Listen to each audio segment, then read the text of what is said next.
Good morning. Common Man Dan Cole here, along with Dennis Thompson of the ARP Wave Clinic, the second installment of House of Pain here on the Fan. We'll spend the next half hour telling you how ARP Wave can help you with injuries and to prevent injuries and just improve your overall quality of life. Dennis, good morning. Good morning, Common. I thought we got off to a good start last week. We had a lot of response via email and telephone calls and such like that. And last week in our first show, we discussed the ARP Wave system in general. Can you kind of go over it again and be a bit more specific on what the system is and what our listeners can expect if they were to go through the ARP Wave system? Sure, I'd be happy to, Common. And we got tremendous response from the show last week. And so to begin with, the system is based on a very simple premise, and that is that all injury happens because of the body's inability to absorb force. So the first thing that we do is we created a three-part system to address the origin of the problem, not the symptom. The first part is to determine, is the body sending the proper signal to the muscles to turn them on fast enough to absorb force? If they're not, you're going to have an injury.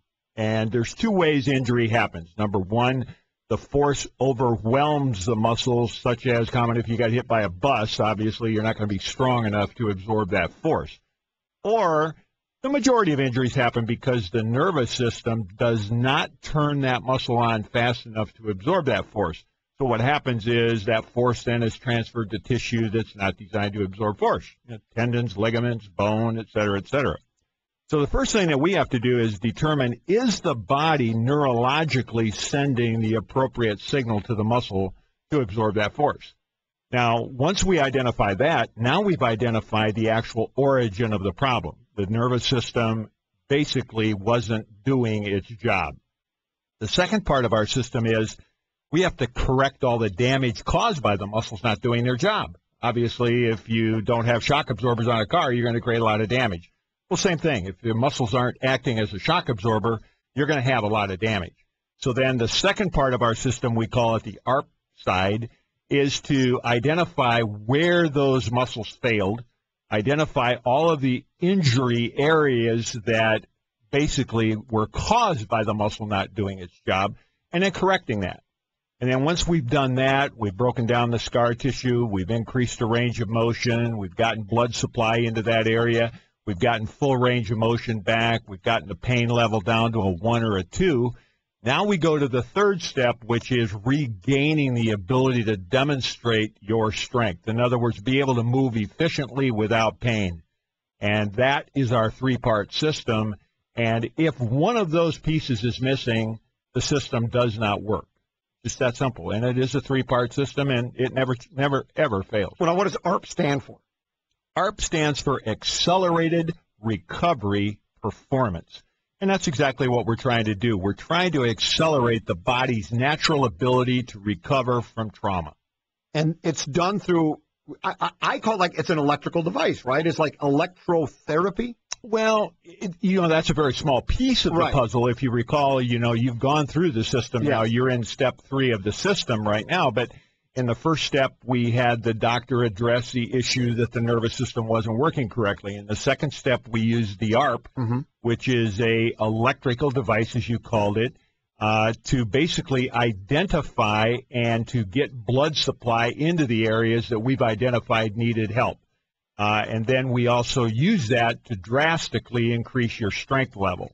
And the ARP is totally different than any other electrical device. As a matter of fact, as a physiologist, I can tell you that I don't believe in electrical stimulation because it doesn't make any sense to me whatsoever. When you're hurt, your body is in a protected state. So the muscle is doing a thing called splinting the joint. So it's designed to prevent you from moving. Well, when you put a regular electrical current into your body, it's foreign to your body. So it sends identically the same signal, protect. So now you're cramping the muscle even more.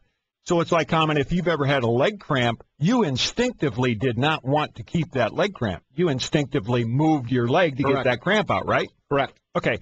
Well, in electrical stim, like we would do at a physical therapist's office or an athletic trainer or some other type of medical practitioner, The theory is that they put this electrical device on you and it cramps the muscle more than what it was originally cramping at. Now you can't move.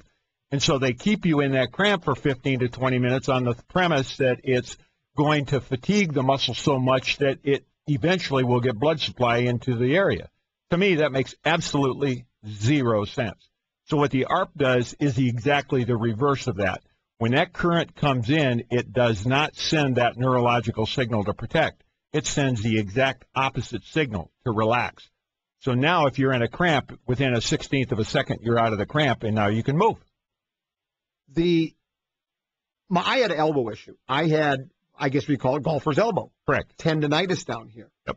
When I talked to therapists and such like that, they wanted me to ice the elbow, and they wanted me to stretch it and stuff like that. The ARP Wave system is a whole different approach. We didn't do any icing. You told me absolutely don't use any ice. Don't put any of those bands around my forearm to keep the pressure away from the elbow and such like that. And I'm feeling 100% better. Mm-hmm.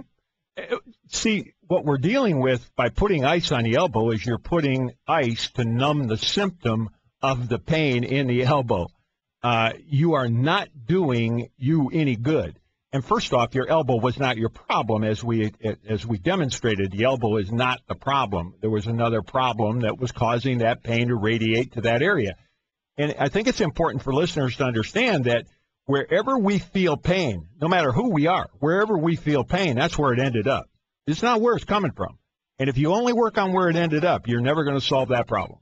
You've worked with dozens and hundreds of world-class athletes in all sports and all walks of life, including Bret Hedican. Bret Hedican is a National Hockey League player who people here might know. He played in the state of Minnesota for, was it St. Cloud? Yes. He played for St. Cloud Tech.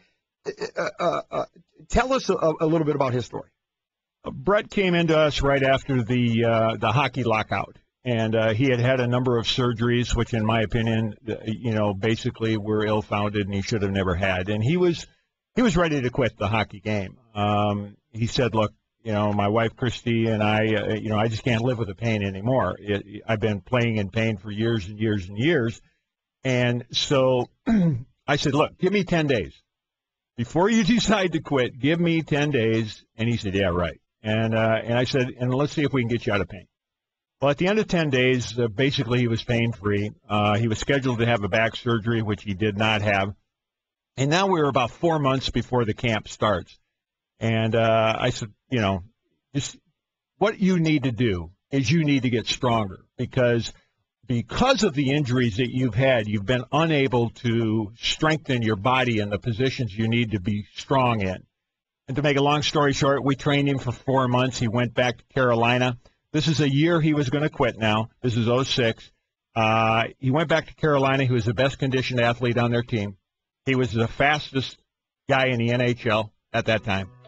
He went to the Olympics for the second time, and we both had the opportunity of kissing the Stanley Cup at the end of the year. And he's now playing for the Anaheim Ducks. He's now playing for the Anaheim Ducks. And he's playing pain-free. Pain-free.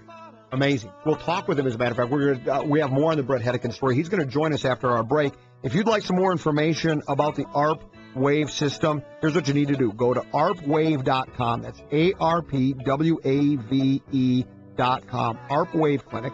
Also, if you have questions, we'll be on again next Sunday at 7 o'clock. If you have questions for Dennis, you can email us those questions, common@kfan.com. That's common@kfan.com. Or you can go to booth@kfan.com. What we'll do now is we'll take a short break. When we come back, we'll be joined by Bret Hedican of the Anaheim Ducks. He'll tell us his ARP Wave story right after this on House of Pain here on The Fan. You're listening to The Fan. There is a better way to deal with pain. The ARP Wave Clinic. Your muscles are driven and controlled by electricity. When they're injured, you develop a type of short circuit. ARP Wave locates the actual origin of that short circuit and then rapidly repairs it. The pros at ARP Wave can explain how it all works more clearly, but all you need to know is that it works to eliminate your pain. Go to KFAN.com, keyword pain, for more on ARP Wave or arpwave.com.